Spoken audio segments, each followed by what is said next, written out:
In Pattaya, Thailand, two young brothers went to a local internet cafe. They took their seats and started to play their favorite games. One of the boys was 13 and the other 8. They spent all day playing, but everything changed when one of the boys felt a touch on his shoulder. Right by their side was a boy, around their age, a stranger that fast became a friendly presence. Eventually, he made an offer. He said that he had a friend that had a supercomputer that you could play any game that you could imagine. He said that he was going to his friend's house, but didn't want to go alone. The boys not seeing any red flags, they decided to go with the stranger. They went to an apartment that was close to the cafe, and they entered a dark room. Waiting inside for them, it was not a computer or a friend, but yes, a monster in every single way, a depraved soul that later would become the biggest predator of the history, known as Mr. Swirl. These children didn't know, but they had fallen in a trap, and their pictures would be forever around the deep web. This is the case of Mr. Swirl, the most depraved soul.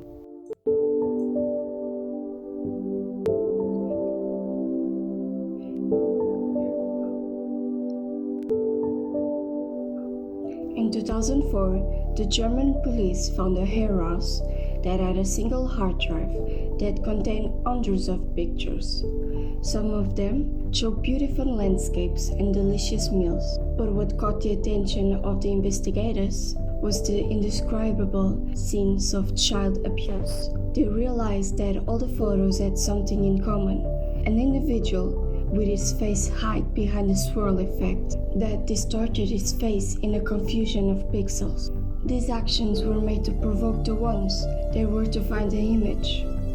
What made this discovery even more disturbed was that the crimes were committed in different countries, being difficult to locate him. With this discovery, the Interpol started the Vico operation. They ended up finding more photos on the internet, but they never succeeded in identifying him. But Mr. Swirl ended up making a mistake on a key error. He forgot to hide his IP address, revealing that he had a connection with Vancouver, Canada. In 2007, one of the investigators was able to identify the program that Mr. Swirl used to make the effects. Reversing the effects, they were able to reveal his face, so they decided to share his photos around the world. In no time, almost 400 people around the world came forward with clues. 5 of them had something in common: the name Neil. Christopher Paul Neil, born in February 6 of 1975 in New Westminster, British Columbia, Canada, was raised and educated in Maple Ridge, British Columbia, to become a Catholic priest. But the seminary of Christ the King in Mission rejected Neil, and then he decided to teach. In 2000, he was able to get a certificate of teaching in the province of British Columbia.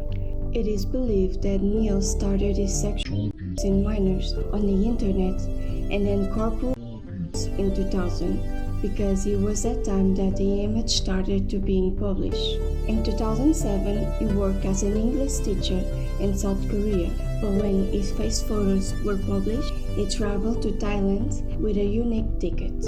When Neil worked in Thailand, he contracted a Thai boy around the 25 years to take boys from the internet cafe to his apartment, where he realized sexual service. The Thai police was able to catch a call between the boy and Neil. They were capable to identify him and capture him. He ended up collaborating in the investigations, leading them to Neil's house. In February 19 of 2007, the Thai police was capable to arrest him. Neil had a lot of prison requests in different countries like Canada, Cambodia, Vietnam, and others, where he committed his crimes. But Thai justice was the first to act, because he was arrested in Thailand's territory. The trial started in June 2, and he gave himself as innocent. But in August 15 of 2008, Neil was sentenced to 39 months in prison and with a bail of $1,780. His original sentence was 6 years, but it was reduced because later he admitted his crimes. But in November 24 of 2008, his sentence was extended to 6 years because he was convicted to molest another child. After 5 years locked in Thailand, in 2012, Neil was released and deported to Canada, where he was arrested immediately in the airport. Not even a week later, he was released over custody with restricted conditions. That includes have no contact with minors of 16 years, stay away from schools and parks, no access to internet and others. In 2013, the police of Vancouver received informations that Neil was disobeying the condition of not have access to devices with internet. He was arrested in August, but his lawyer, Mark Thompson, confirmed that Neil had access to a phone and a computer, but the investigators didn't find any evidence that Neil had visited any inappropriate sites. According to his lawyer, he visited 10 websites. Some of the sites was to look for a job, access the emails, and some popular sites in time. But it was revealed with a deeper investigation that the computer had some hidden pastes protected with a password that contained files with suggestive names of child pornography and also files that contained images of young boys doing sex. On the phone were found photos of girls that were between 10 to 15 years. In December of 2015, with new proofs, Neil was sentenced to just 5 years and a half, but his sentence was reduced to 14 months because he had already served some time in Thailand. He already had a history that includes kidnap of children, indecent acts with minors, and access and possession of child porn. In this trial, Neil gave himself as guilty for touch and invite sexually to Cambodian boys of 9 to 13 years, and for access and possession of child pornography, even though it was against the conditions of the court.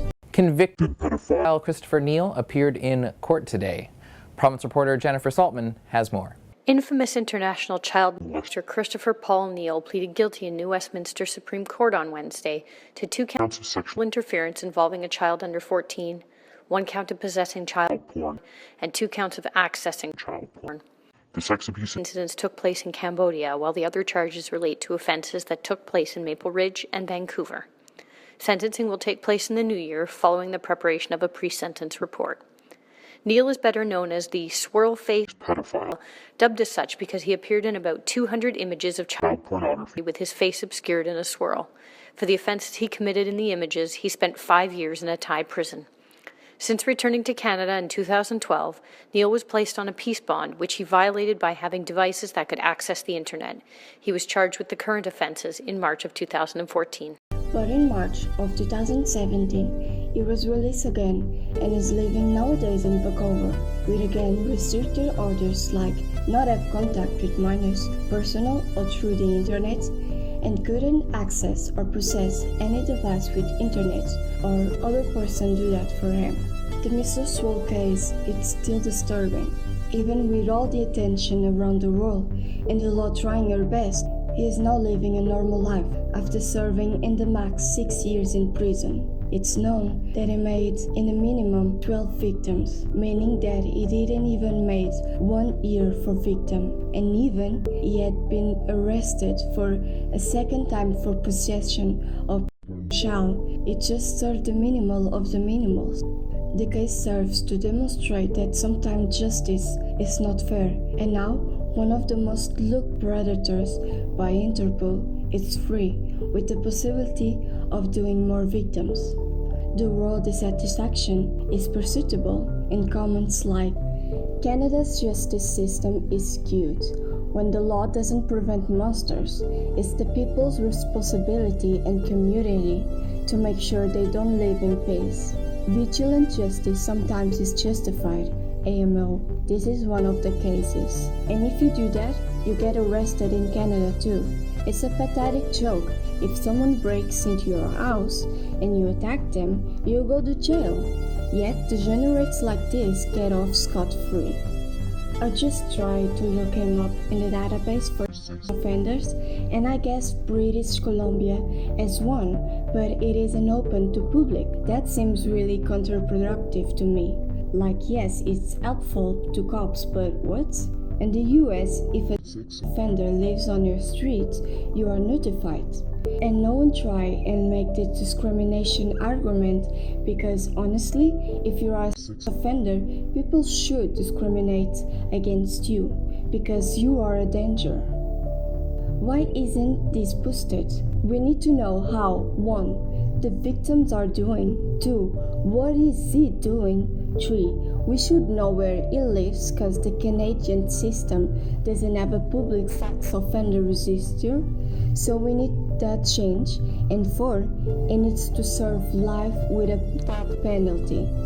Why is pedophilia considered the absolute worst and most vile crime a person can commit, yet has the most lenient sentence? Someone caught with a pound of weed gets more prison and probation time than someone who literally fucks kids and or shares media of it. Also, just learn about this case, and Google is banned in the hopes of finding out it wasn't still free. Perhaps that other countries were just shown in processing and finally got around to the charges. Sadly, it seems he'll never see the full measure of punishment he deserves. The satisfaction is not just from the people around the world, but also from the investigators of the case. In 2016, Akbar Khan, a private investigator that interrogated Neil when he was under custody of the Thai police, gave an interview to speak about the case in hopes that the Canadians remember the seriousness of the crimes committed by Neil. My name is Akbar Khan. I'm one of the private investigators and interpreters that worked on the Mr. Swirl case. The potential for him to get released is absolutely shocking and extremely sad. If I was a Canadian citizen, I would be extremely concerned. Neil made child porn that he uploaded to the internet, and perhaps Canadians are not aware of the meaning of child porn. But we are talking about children that look as if they are 4 or 5 years old, boys and girls, and he wasn't just taking one at a time, he was taking many at a time. He was also creating a sort of cult status for himself within the expatriate community of pedophiles. He admitted himself after being caught accessing child porn in Canada after he was released, which shows that he didn't learn anything from the Thai prison. The Canadian media have also told us that he's been teaching other pedos how to access the deep web, access child pornography, and possibly child prostitution. Can't remember when Neil ran away to South Korea to Thailand. He went straight to Pattaya and got a ladyboy to take him to a remote part of Thailand towards the Laotian border, thinking that he would be safe. While in custody, Neil didn't answer the Thai interrogator. That's when Khan was put to interrogate Neil. But what he remembers the most is the twisted smile plastered on Neil's face. If you understand the joke, you will know that to get a criminal acting like that, busted for a crime like that, is almost unseen. Whatever a policeman expects to see is remorse, guilt, or feeling of wrongdoing. But with Neil, nothing of that was present in his face. And for that reason, Ken doesn't believe that Neil had changed in those 9 years. The apologies of Neil also didn't touch Khan. According to him, nothing can offer comfort and compensation to the underage victims. By underage, I don't mean in the vicinity of 17. I mean in the vicinity of 7. They weren't child prostitutes. And they were even very, very innocent. They find a large white person that's 10 times bigger than them a little bit intimidating. Khan referred also that Neil would pay 200 baht, $7 and $31 to the kids for sexual acts. When Neil apologized, he talks that he didn't like of the impacts of these crimes in his victims, and he didn't believe that the pedophilia was acceptable in any part of the world, and that he wanted to try his life. and I will try my best. I will do everything I can to not offend again. Can't mock the possibility of Neil change. I have seen people give up their life of drug dealing and go into other businesses, and occasionally I have seen people give up drugs, and very often drug addicts would like to give up if they could, quite sincerely from their heart. I cannot say the same for pedophiles. It seems to be something that once is manifested to that great extent is something that stays with them till they die. In my eyes, Canada is considering to release a pedophile who almost admits that he's still a pedophile if you listen to him carefully. When asked if he would stop, he didn't say he would stop. He said to the Canadian media, "I will try," which, yes, try is the operative word, and that shows that he is still a pedophile. This is all we know about the Mr. Swirl case. Until today, this case still infuriates a lot of people and raises many questions. Tell me what you think about the sentence that Neil received for his crimes and what could have happened with a law that didn't do much. Well, that's it. Leave a like and comment other crimes that you'd like to see here. Bye!